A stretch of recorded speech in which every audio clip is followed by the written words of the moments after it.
Excellent. Good afternoon, everyone. My name is Jeff Wentworth. How's everyone doing? How's the conference been so far? Good? Excellent. Can I get a big round of applause and thank you for the organizing team, the ETHTaipei organizing team, all the volunteers, staff. Tremendous couple days. Thank you. Thank you. And thanks to all of you for sticking around, of course, for this last session. This is Who's Blob? First, a little bit about me for just 30 seconds. My name's Jeff Wentworth. I grew up in Canada, but I've been living in Japan for the last 18 years, where we co-founded Curvegrid. I have an engineering background. You may be wondering, what is Curvegrid? Please do check us out on Twitter there. We are a blockchain development platform company. Our product is called Multibass. It's a platform that allows you to build blockchain applications up to 10 times faster than doing everything from scratch. It combines all of these different components: cloud wallets, transaction manager, webhooks, event indexing, plugins, SDKs, all behind a very easy to use web UI and REST API. We are co-sponsoring ETH Global Hackathon this weekend, so if you are building at ETH Global, please come build with us. We'd love for you to come and win some of our prizes and win some of the overall prizes. Okay, so that's me and Curvegrid. Let's talk about blobs. So before we go into blobs, we need to do a really fast Ethereum 2.0 recap.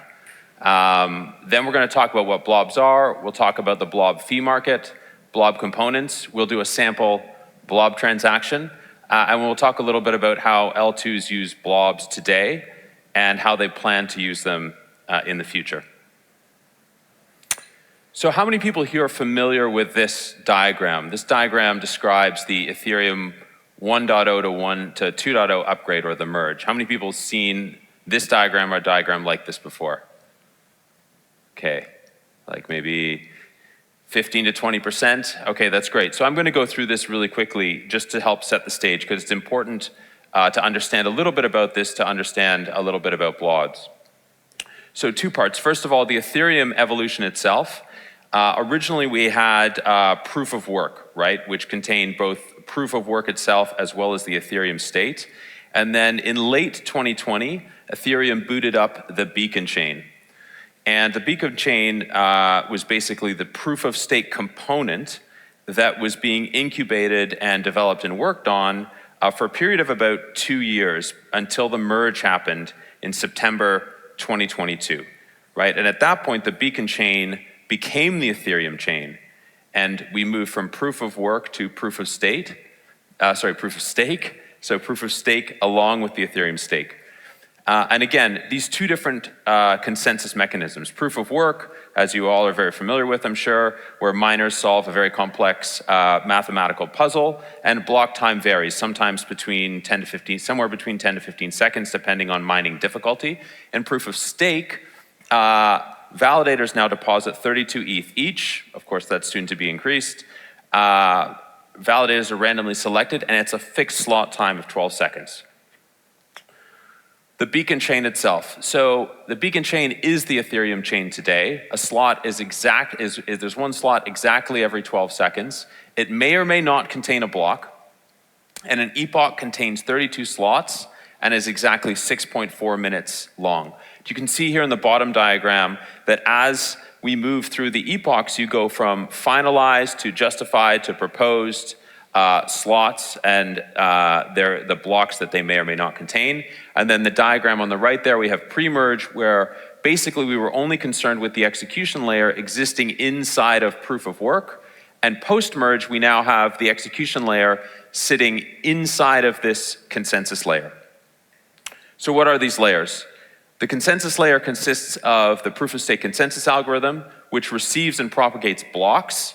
And the execution layer is all about listening for new transactions that are broadcast across the network, executing them inside of the EVM, and it holds the latest state of all the current Ethereum data. You can see here in sort of this sequence diagram, right? You have now this consensus layer and execution layer.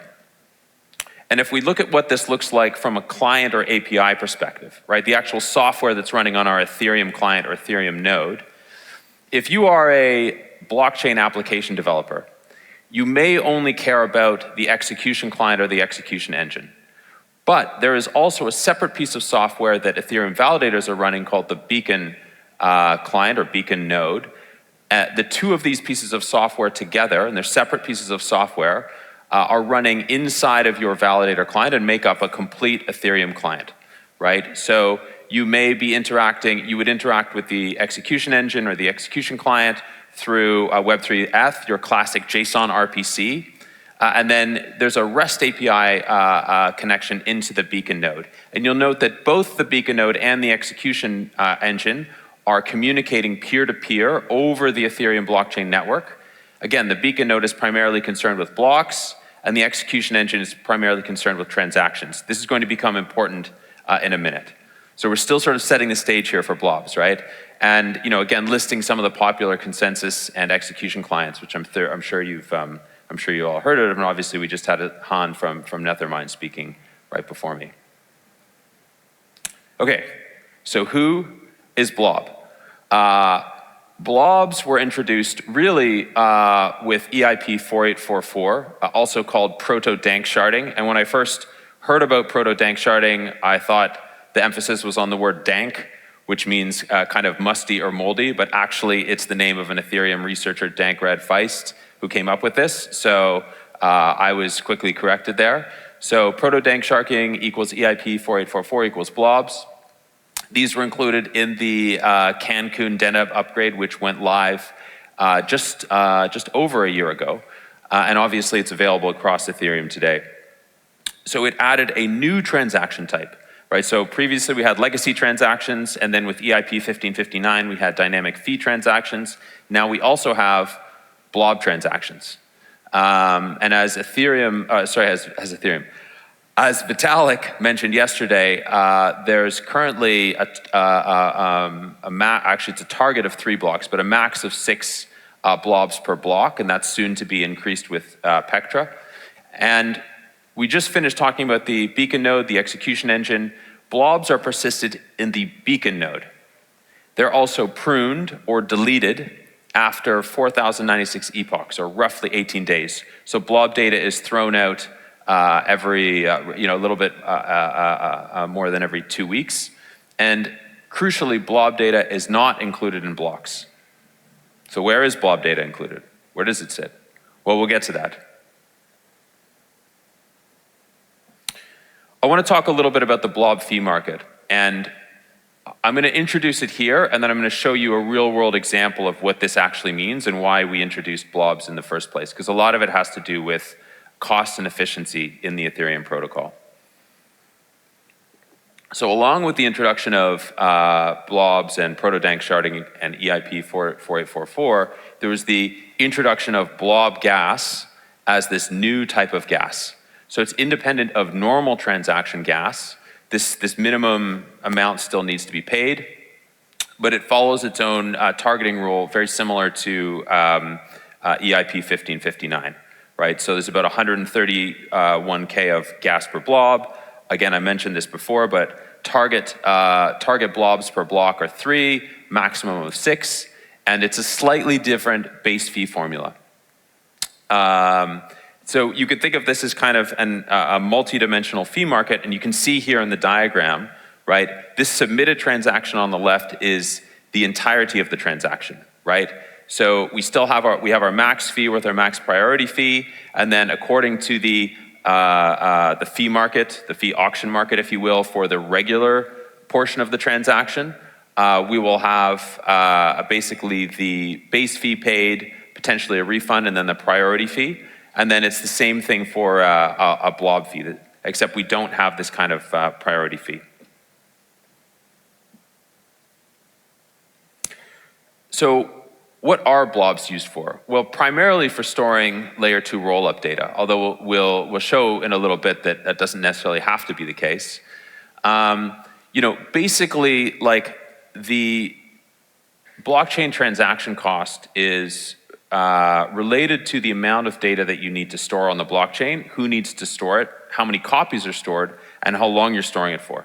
So Ethereum has traditionally been expensive for transactions because you've had to store all of the transaction data across all of the blockchain nodes forever.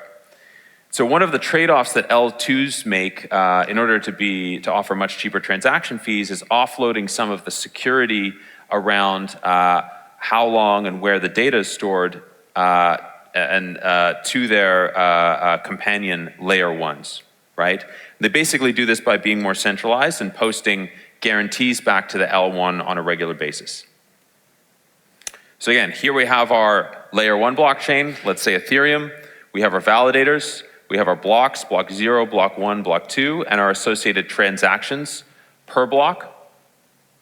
And then we have our layer 2 blockchain with its own transactions. And I've numbered the transactions on the layer 1 blockchain to make them distinct from the labeled transactions on the layer 2 blockchain, A, B, C, etc., down to ZZ. And on the left-hand side on the layer 1 blockchain, we have our validators. On the right-hand side on the layer 2 blockchain, we have our centralized sequencer, right? Singular. The transactions on the layer 2 blockchain are all rolled up or summarized and posted into transactions on the layer 1 blockchain. So let's take a look at just over a year ago, right? Which is just before proto-dank sharding came into effect, just before 4844 came into effect. This is an example of a Uniswap transaction on Ethereum where the transaction fee that was paid was $12.50, right? So obviously things are much cheaper today, but let's take a look at a transaction from a year ago. A similar transaction on Optimism, a layer 2 blockchain, at the same time, similar kind of DeFi transaction only cost 38 cents, right? So $12.50 and 38 cents. Obviously layer 2 transactions being much cheaper, right? Because of a different trade-off in security guarantees and the amount of data that they have to store. Now this is a Blob transaction, but it's not a modern Blob transaction, it's a legacy historical type of Blob transaction from just over a year ago, where the Optimism batcher was posting its Blob data, its 128 kilobytes of Blob data, into a standard Ethereum transaction. And at that time, they paid about $180 for this summarized Blob data as a standard Ethereum transaction. And in fact, if we go back, and I have this screenshot saved from just over a year ago, if we take a look at the top gas guzzlers or gas spenders on mainnet Ethereum in early 2024, 4 of the top 10, let's say, were layer 2s that were spending a combined $798,000 per day just posting their proofs back to L1 Ethereum as standard transactions. That's $298 million per year. Like that's a substantial amount of money that it was costing these layer 2s to post transactions back to the layer 1 as standard transactions. So fast forward a year, this is a same now Optimism batcher posting summarized transactions as blobs. This is a blob transaction from I think yesterday. And instead of $180, it's only paying $40. Now, of course, there's liberties taken with time and space and exchange rate and gas prices and things like that. But basically, the whole thing here is expensive layer 1 transactions, cheap layer 2 transactions. If I post my rolled up or summarized transactions from my layer 2 onto my layer 1, it's expensive, but as blobs, it becomes much cheaper. So that's really what was driving the innovation in blobs. Money and cost. Okay, so now let's get into blob components.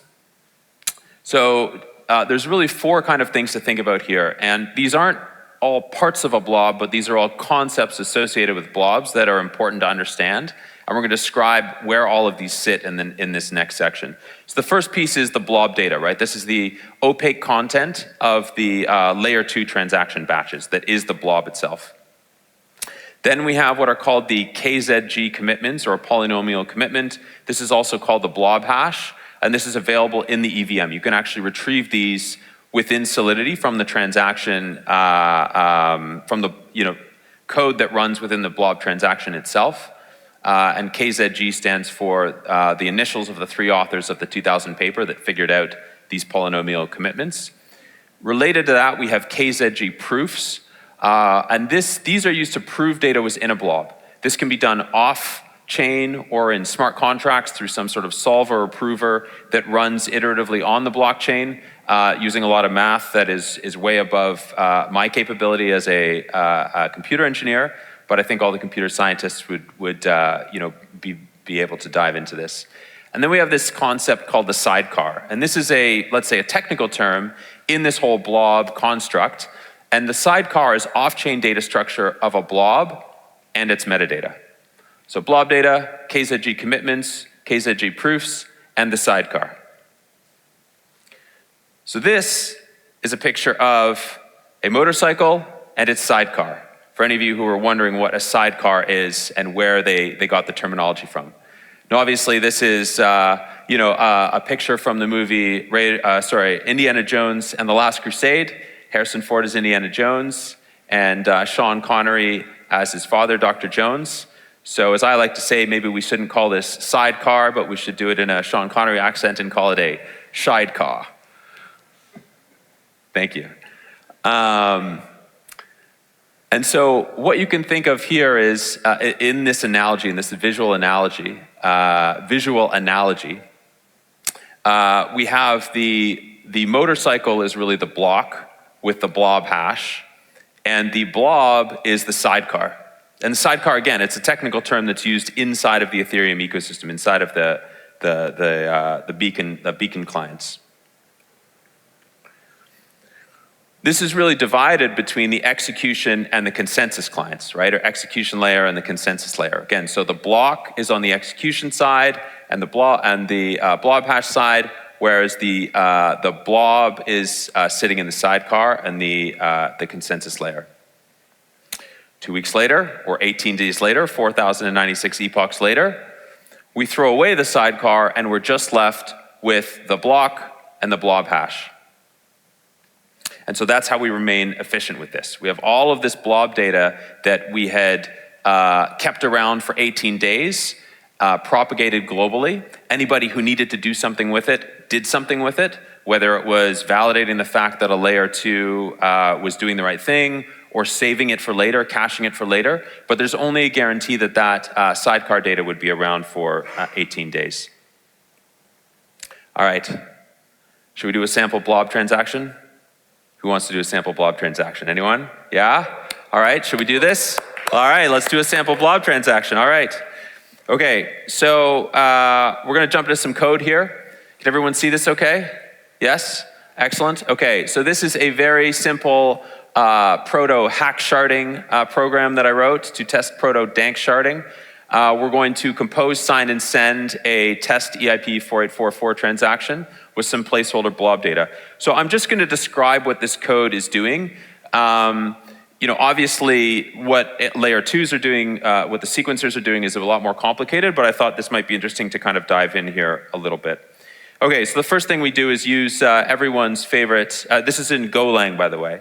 So the first thing we do is use everyone's favorite Golang configuration parsing library gofig and pull out all of the related configuration values. We then create the blob in this message to blob function.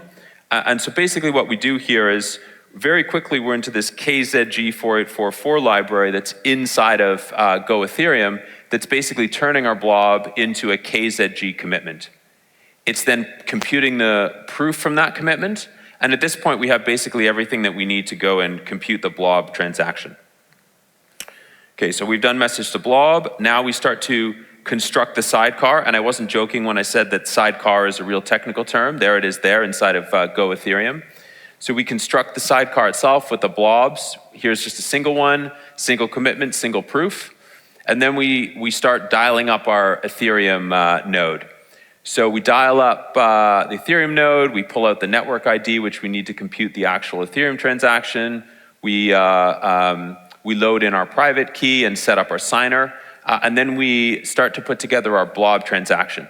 So as I mentioned, there's legacy transactions, dynamic fee transactions, and now blob transactions. There's a couple of others as well, but here's our blob transaction with many of the typical fields that you would find, but also now the blob fee cap and the blob hashes in there, along with the sidecar.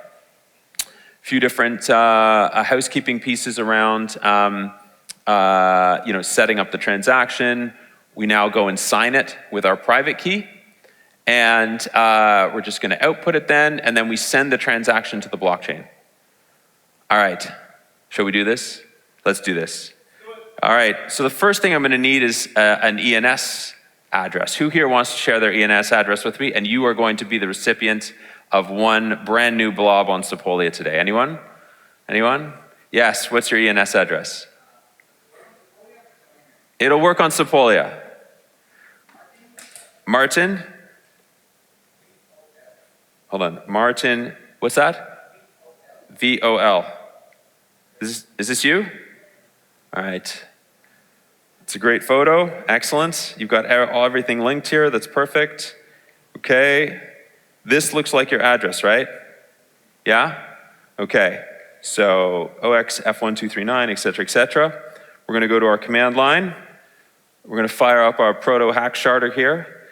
Okay, so proto hack sharding dash add to address. I mean, live demos are always so exciting, aren't they? Okay, here we go. Ready? All right, let's see if our Ethereum node, proto hack sharding, and Wi-Fi all work together. Let's do this. We're composing, signing. Yes, yes. Okay, here we go. Excellent. All right. I see a transaction coming up on Sepolia. It's mining. Come on, everyone. Let's get it up for Sepolia. Sepolia, Sepolia, Sepolia, Sepolia. Come on, let's give it a little test now, a little of encouragement here. Looks like it's been mined. It's in our secondary node. Okay, we're going to give that a second. Excellent. Now, while this is coming up, give it a second. I'm going to not wait for this. I'm going to go back to one that I mined earlier today. And I'm going to show you on Etherscan, which we're all familiar with, right? This is a blob transaction. You can see that it's missing all of the usual fields that you might see here in a typical transaction, but we do have transaction action, commit 4844 blob. So if you manage to find a blob transaction in the wild on Etherscan, it will look like this. Let's come back here. Okay, here we go. 2-block confirmation. So here is our blob transaction. Where is our blob itself? Yes. Congratulations, Martin. Proud owner of a new blob. All right. We also have a separate explorer here called BlobScan. How many people here have heard of BlobScan? Yes. Okay. Handful. Excellent. So here is Martin's blob coming up on BlobScan. And you can see that it's been finalized. We have our commitment, our proof, and transactions and blocks. And it's interesting here. It's available in a few different blocks because I basically submitted the same blob proof multiple times with the same message. Now that would not normally happen, but that is the case here. Okay, so here's your blob data, Martin, and it's mostly zeros, but let's turn it to UTF-8 and hello ETHTaipei 2025, let's blob. There we go. Excellent, Martin. Now, you can only keep this for 18 days, but for 18 days this blob is yours. All right, back to the presentation. So that's our sample blob transaction. We're gonna wrap up here in a second. Okay, so let's talk just briefly about how L2s are using blobs today. So we talked about this a little bit earlier as well, but again, L2s are publishing block transactions to batches to Ethereum. And then smart contracts are able to access these commitments via the TX block hash built-in function or array or property inside of Solidity. So blobs, as we can see, have already started to reduce gas costs because instead of using call data, we're now using blobs, but we're not quite yet all the way there. They're not yet used for withdrawals, forced transactions, fraud proofs. All of that is still handled as it was before. But that's what we're looking to for the future. If you spend time on L2Beat or looking at any of the kind of the research that's being done, in any of the L2 stacks, Optimism or Arbitrum or ZK EVM. This is really the future, right? So the idea is eventually to give us the ability to use blobs to decentralize sequencers, to verify data inclusion with KZG proofs and the blob hash, really, as I think Vitalik mentioned this morning, give us this kind of walk-away security, where everything else can fall apart. A layer 2 could cease to operate or cease to operate reliably, along with all of its infrastructure, and we could still use what we had on-chain and what we had stored from our transactions to be able to reliably post transactions to L2s, exit from them, basically make the blockchain world a much better place. So that's it. That's it. Thank you very much. Any questions? Do we have time for questions? Okay, we have a couple minutes for questions. Any questions? Yes, for Martin. Sorry, gonna run really fast all the way. There we go. Hello, thanks a lot for the Blob. Just wanted to ask, after the activation of proto-dunk sharding, did we actually see the fees on the L2s get lower? Because the L1 data fee should be lower on those, like Optimism and such? Yeah, it's a great question. Like, I very much hand-waved over a lot of that. And I think there's been cases, because I believe there have been cases in the past months where because there's been so much, every L2 has retooled to use blobs. And so now there's been cases where blob space has become more expensive than L1 call data space, I believe in some cases. And there was actually a good post the other day, I can share it later if you like, around changing basically how the relationship between the L1 fee market and the blob fee market to ensure that the blob fee market is basically always cheaper than the L1 fee market, so that like you don't have that kind of like strange inversion and misaligned incentives. I don't know if that answered your question. Yeah. But okay. And as a follow-up, if I wanted to access a blob after the 18 days, was it? The only way will be an archive node if I wanted to verify an L2? It wouldn't even be on an archive node. You would have to go to some sort of third-party service, either that you're running yourself, right? If you're like you need the blobs for something and you're basically caching them as they're coming in. Or there are third-party services that are basically storing all of the blob data and keeping it forever. And so you could go and pull the data from one of them if you needed. Thank you. All right, awesome. Any other questions? No? I do have some questions, sir. So as your current like research and all that, how do you see like the fee market of Blob would change? You mentioned already like one potential aspect already, right?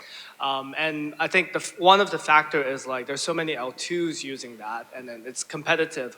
One aspect you mentioned was to make sure the L1 is always more expensive. The transaction fees are more expensive than the Blob ones, right? But also, like from my kind of like understanding, there's also like talks about combining different L2s and posting, or like, like if you have any comments on that. Yeah, it's a good question, right? So I mean, if we go back and we take a look at Blob scan here, I mean, you can just see that basically like we're very, very full on blob space, right? So here's Optimism, four blobs, right? 4 blob transactions inside of this block. You could sort of scroll through this and see all the usual suspects between Optimism, Base, Arbitrum, et cetera, et cetera, et cetera. And some of them obviously aren't tagged here. But like the blob space is quite full at this point.